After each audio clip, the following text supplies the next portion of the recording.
I think one of the main things that I can sort of bring is organization, and I think it's important, right, for staff to be organized so the players feel organization. They know where they are, they know what they're supposed to do, they know what's happening, and envisioning the entire process is an important part, I think. You can get bogged down in the minor details, but having a sense of big picture what's happening for a practice, for a week, for a month, for a season, that's sort of one of the main skills that I bring to our team and one of the main attributes that I have. I think it also becomes about people. I think understanding how our players are feeling, what's going on in their lives, what's happening for them, because that's such an important part of how they're going to play in that game tonight. So really picking up on some of those cues from our players and being able to talk to them about that, and then find the right resources, just, figure out a way to get them right, figure out a way for them to play as best and as hard as they can.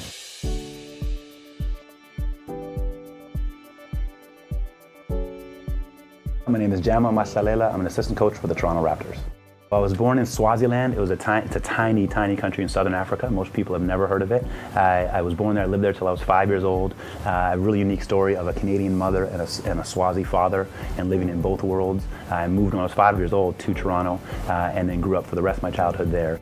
I went to college at the University of British Columbia in Vancouver, played 5 years there, and again, it was an interesting career, sort of not being the superstar, not being the main player, but being a real integral part of the team. I think my favorite moment from university was in my last year. We played for our sort of Canada West title, so our sort of championship level in our division, and we ended up winning the game.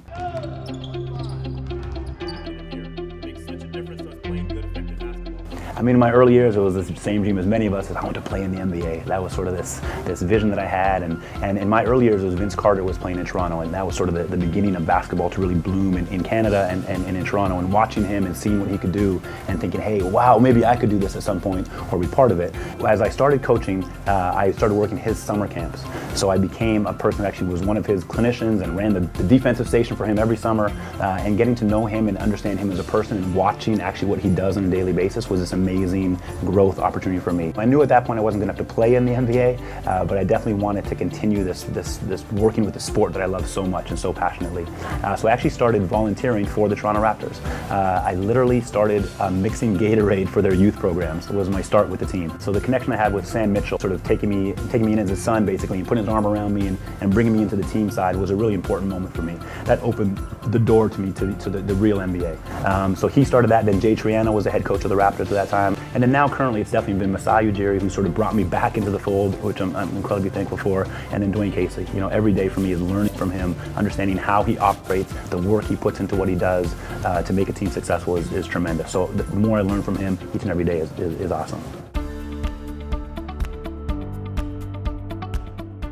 For people that want to coach in the NBA, I think there's many paths to get here, right? There's many ways to do it.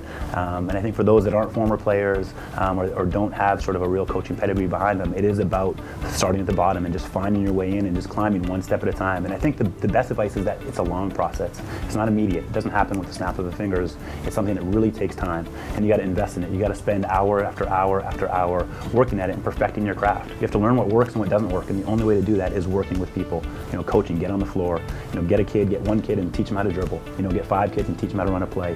Find a team and coach them through a season. Those are really the key attributes to becoming an NBA coach. And if you do it well, people will notice. And over time, you can get there.